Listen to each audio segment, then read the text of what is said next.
Karale sir भाषा लय भारी वाटते मला त्यांची. आक्रमक बोलतात, लढतात आणि भ्रष्टाचार झाला तर तुमच्या बरोबर ते प्रामाणिकपणे तिथे राहतात. काल परवा वर्ध्यामध्ये मोठं आंदोलन अशा पद्धतीचे एमपीएससी विद्यार्थ्यांच्या पाठिंब्यासाठी आणि टीईटी परीक्षाचा पेपर जो फुटला यासाठी कराळे सर तिथं विद्यार्थ्यांबरोबर उतरले होते. त्यांचं मी मनापासून छत्रपती संभाजीनगरच्या या सर्व विद्यार्थ्यांच्या वतीने या ठिकाणी आभार व्यक्त करतो. त्याच्याच बरोबर आशिष मगर सर असतील, रविकांतजी तुपकर असतील, माजी आमदार सुनीलजी भुसारा असतील, बाबासाहेबजी शिंदे सर असतील, त्रिशूलजी पाटील असतील, शिवराज भाऊ मोरे असतील, त्याच्याच बरोबर इतरही सर्व जे आपल्या या समितीचे पदाधिकारी प्रमोद पाटील, संग्रामभाऊ सूर्यवंशी, किरणजी निंबोरे, सर्वच मान्यवर मला या ठिकाणी बोलवलं त्यासाठी मी मनापासून आपल्या सगळ्यांचेच आभार व्यक्त करतो. आणि तुम्ही बोलवलं नसतं तरी मी इथं आलो असतो.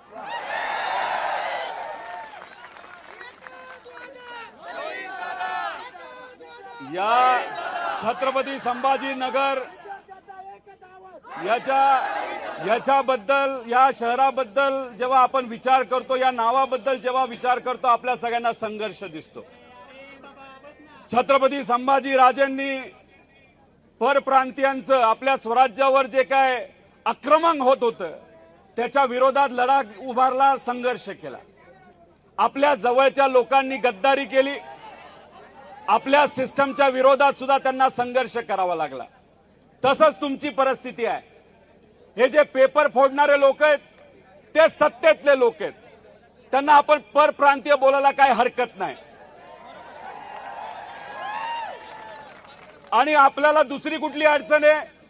आपली आर्थिक अडचण, आर्थिक ताण. आपले आई वडील कष्ट करतात, शेतामध्ये राबतात, शेती करतात, मजुरी करतात, कसा तरी पैसा गोळा करतात आणि त्यातून कशी तरी तुम्ही फी देता. परीक्षेची फी असेल, नाही तर क्लासेसची फी असेल, पण प्रामाणिकपणे अर्ध जेवण खाल्लं तरी चालेल, पोहा खाऊन अख्खा दिवस काढला तरी चालेल, चहा बिस्किट खाऊन दिवस काढला तरी चालेल, पण आई वडिलाचं स्वप्न हे पूर्ण झालं पाहिजे यासाठी तुम्ही त्या ठिकाणी संघर्ष करता. आता कशासाठी आपण रस्त्यावर आलोय? बघा, हा निर्णय एमपीएससीचा निर्णय बघितलाय का? बर मला सांगा, लहानपणीपासून आपण एलकेजी मध्ये असताना आपले आई वडील नाही तर शिक्षक आपल्याला शिकवतात, अंगणवाडी पासून काय शिकवतात? बालवाडी घ्या नाही तर जन्मल्या घ्या, काय प्रॉब्लेम. बर आपला आकडा आता एक एक मागणी वाढत गेली तर इथं संपायचंच नाही आपल्याला, तिथं पोलीस जातील कोम्यात. मला सांगा, आपले जे कुठले आकडे, तो आकडा कुठल्या नंबर पासून सुरू होतो? 1 नंबर. आणि एमपीएससीचा निर्णय जर बघितला 2 नंबर पासून सुरू झाले. म्हणजे निर्णय देत असताना सुद्धा त्याच्यामध्ये 2 नंबरी केली असं मला वाटतं.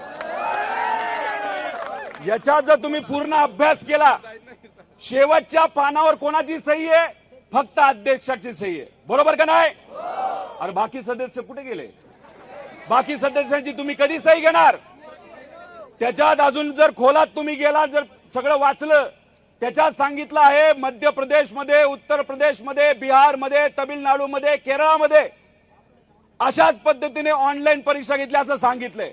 हे साप चुकीचे, हे साप खोटं आहे. मी तुम्हाला सर्वांना सांगतो, या सर्व राज्यांमध्ये येणाऱ्या महिन्यांमध्ये ज्या परीक्षा घेतल्या जाणार आहेत त्या सगळ्या ऑफलाईन पद्धतीच्या आहेत. त्यामुळे मग आमच्या विद्यार्थ्यांना आणि सर्व लोकांना तुम्ही का फसवतायत असा आमचा प्रश्न आहे. त्याच्याच बरोबर तुम्हा सर्वांना सांगतो, तुम्ही तुमच्या हक्कासाठी लढताय, आम्ही तुमच्या बरोबर आहोत, पण सुप्रीम कोर्ट सुद्धा तुमच्या बरोबर. त्यांना आपल्या प्रधानमंत्री साहेबांच्या अडचणी माहितीत मनात काय? त्यांना आपल्या प्रधानमंत्री साहेबांच्या अडचणी माहितीत मनात काय हे माहिती आहे. त्यांना बऱ्याच गोष्टी माहिती आहे, पण त्या ट्रम्प तात्याला हे माहिती आहे. त्यांना बऱ्याच गोष्टी माहिती आहे, पण त्या ट्रम्प तात्याला तुम्ही जर विचारलं हे नॉर्मलायझेशन काय, तर ट्रम्प तात्या सुद्धा डोक्यात. त्यांना विचारलं हो हे नॉर्मलायझेशन काय, ते म्हणले नाही नाही महत्वाचे महत्वाचे. म्हणले याला फॉर्म्युला वगैरे काय आहे का, नाही नाही महत्वाचे महत्वाचे आहे. अरे मला काय कळेलच काय. आता 2 दिवसापूर्वी पुण्यामध्ये तुमच्यासारख्या काही विद्यार्थ्यांची चर्चा करत होतो. तुम्हाला माहिती काय महिन्यांपूर्वी तलाठी भरती झाली का नाही झाली, लय भारी झाली ना. पेपर फुटला का, काय भाव निघाला होता, 40 लाख 50 लाख. बर त्याच्यामध्ये मार्क कितीपर्यंत होते फायनल, 248 विद्यार्थ्यांना किती मार्क मिळाले, म्हणजे 288 आमदार आणि निवडून किती आले तर 300. असं होतं का. आता याच्यात एक विद्यार्थी माझ्याशी बोलत होता, काय बोलला, अहो मी 12 तास 16 तास रोज अभ्यास करत होतो आणि माझा मित्र लय कंटाळला अभ्यासाला गेला निघून, आणि त्याला एक कळलं अभ्यासापेक्षा 25 लाख दिले तर आपला मार्ग मोकळा होतोय, आणि पैसे दिले, आणि हा मात्र बिचारा नापास झाला. अभ्यास न करणारा 25 लाख रुपये देऊन पास झाला, अशी परिस्थिती आहे.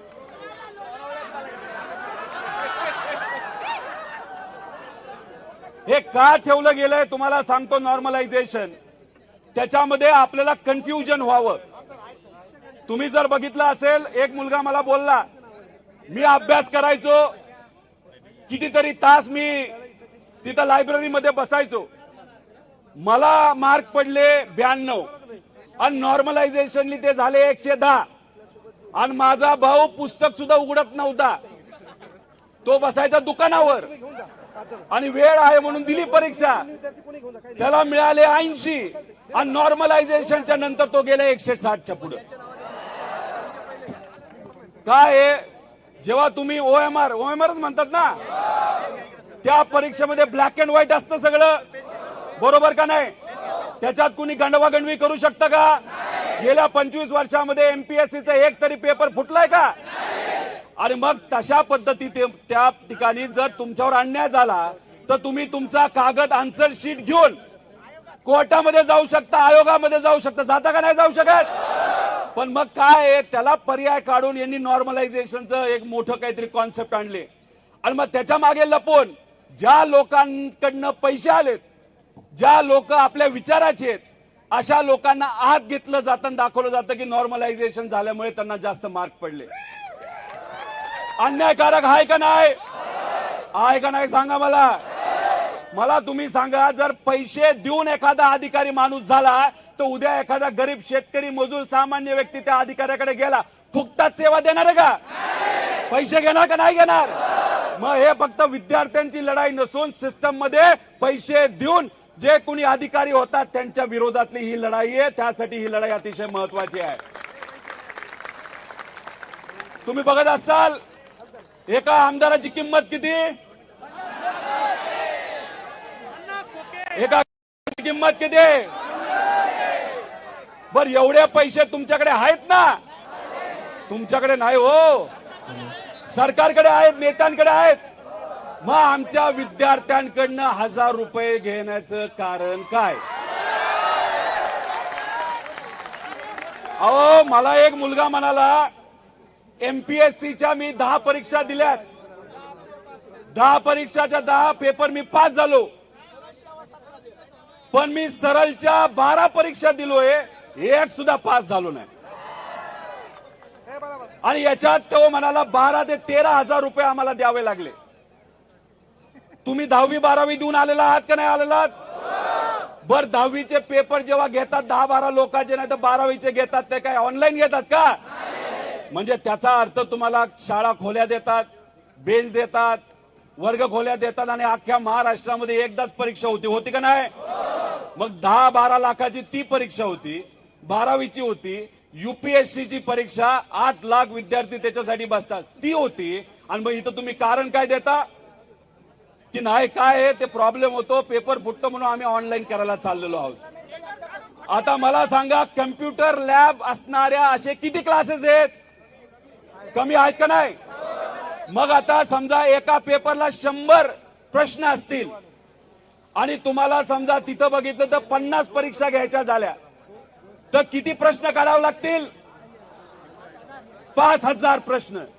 त्याच्यात समजा एका सत्रामध्ये नाहीतर एक जे तुमची समजा 7ची बॅच असेल 9ची बॅच असेल त्याच्यामध्ये एका प्रश्नामध्ये गडबड झाली तर अख्खे मागचे लोक तिथं अंडे होऊ शकतो का नाही होऊ शकत? आणि तुम्ही आता जेव्हा ऑफलाईन घेता पेपरवर काय लिहिलंय ते समोरासमोर दिसतं. ऑनलाईन गेल्यानंतर तुम्हाला पुढच्या पेजवर जावं लागतं आणि विसरला तर परत मागच्या पेजवर जावं लागतं. त्यात तुमचा जास्त वेळ जातो.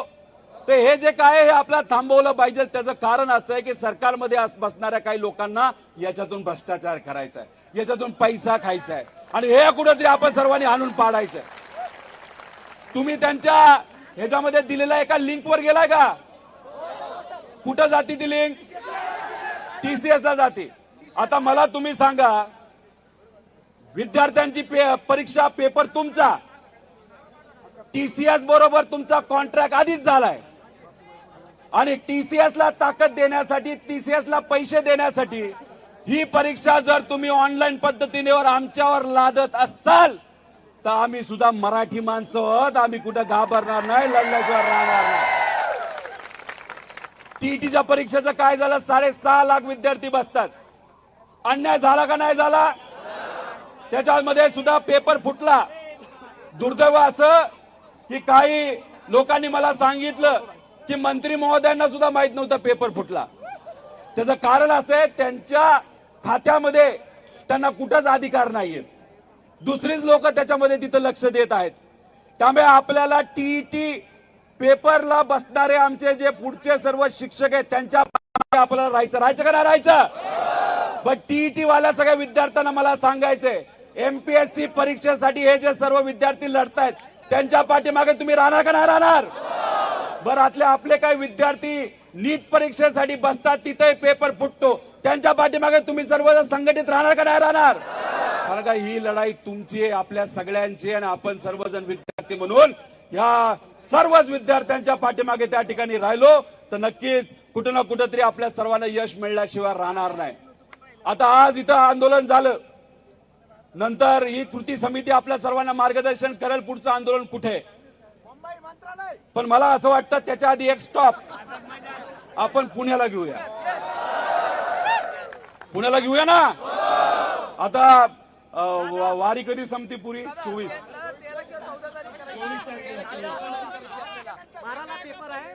हा.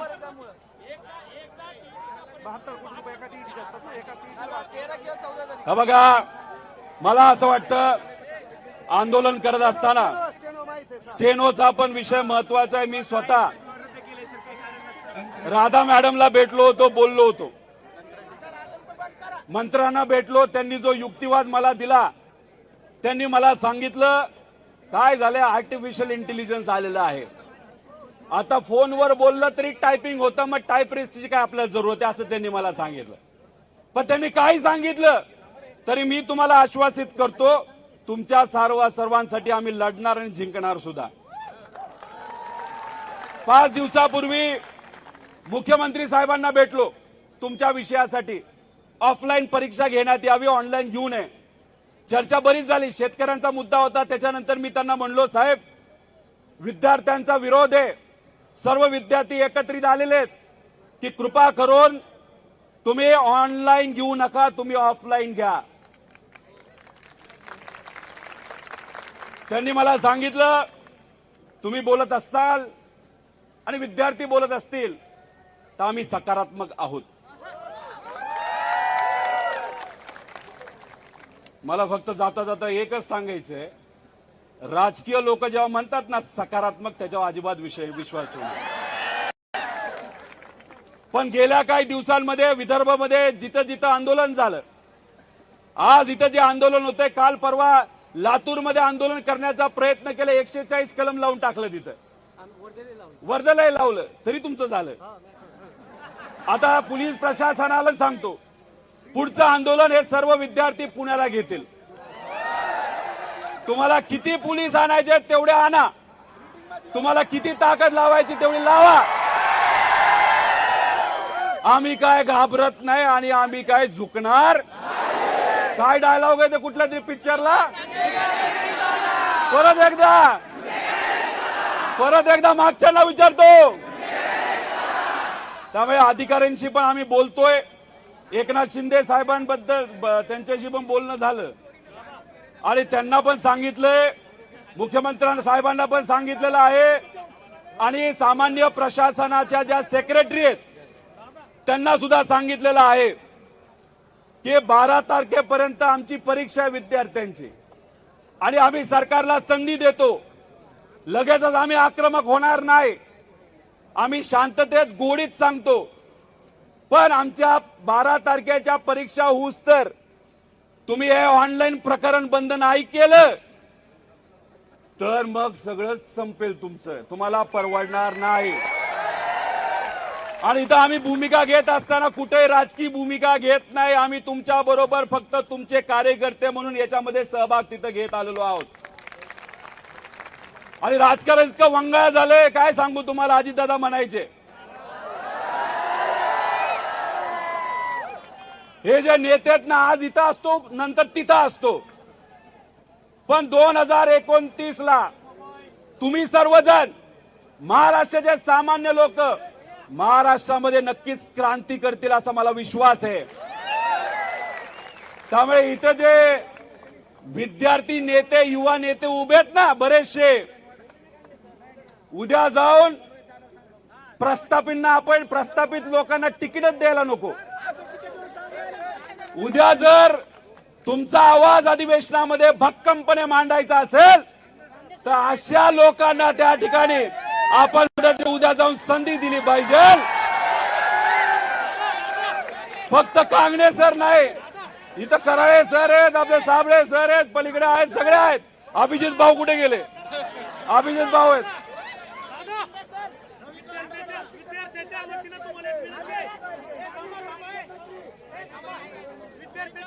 तुम्हाला एक विनंती आहे, एमपीएससीने जो आदेश काढलाय तो तुम्ही आता फाडा.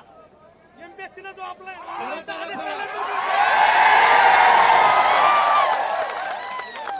बघा, एमपीएससी कोणाच्या तरी सांगण्यावरनं दुर्दैवाने त्या ठिकाणी चालते. त्यामुळे एमपीएससीला पण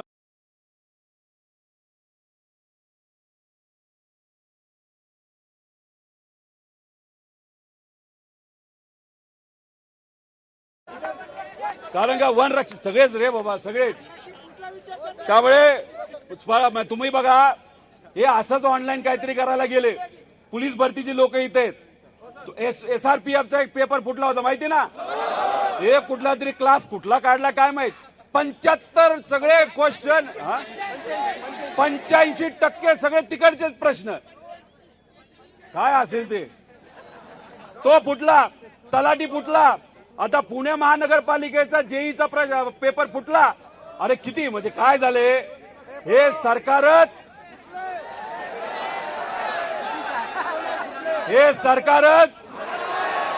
कशावर उभं राहिलंय. पक्ष, नेते, आमदार, खासदार.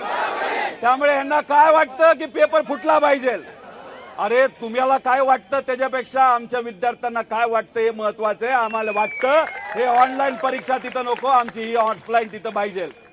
आणि हेच बोलत असताना उद्या जाऊन जेव्हा केव्हा संघर्षाची वेळ येईल ना, तुम्हाला आपल्या सगळ्यांना रस्त्यावर उतरावं लागेल. आता खरं तर एक क्रांती चौकामध्ये मोठं आंदोलन होणार होतं, परमिशन नाही मिळाले.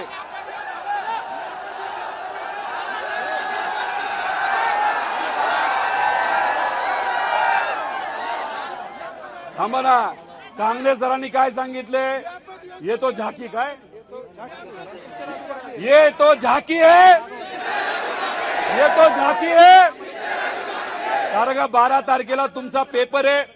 पेपर महत्वाचा आहे. तुमच्या सर्वांच्या हिताचा विचार करून या समितीने आणि आम्हाला सगळ्यांना वाटतं की आपण 12 तारखेपर्यंत तरी अजून आक्रमक होऊ नये. आपण तिथं आंदोलन करावं, शांततेत त्या ठिकाणी हे सर्व मुद्दे तिथं मांडावेत आणि तीच भूमिका आपण करत आहोत. पोलीस प्रशासनाचे मी मनापासून आभार व्यक्त करतो.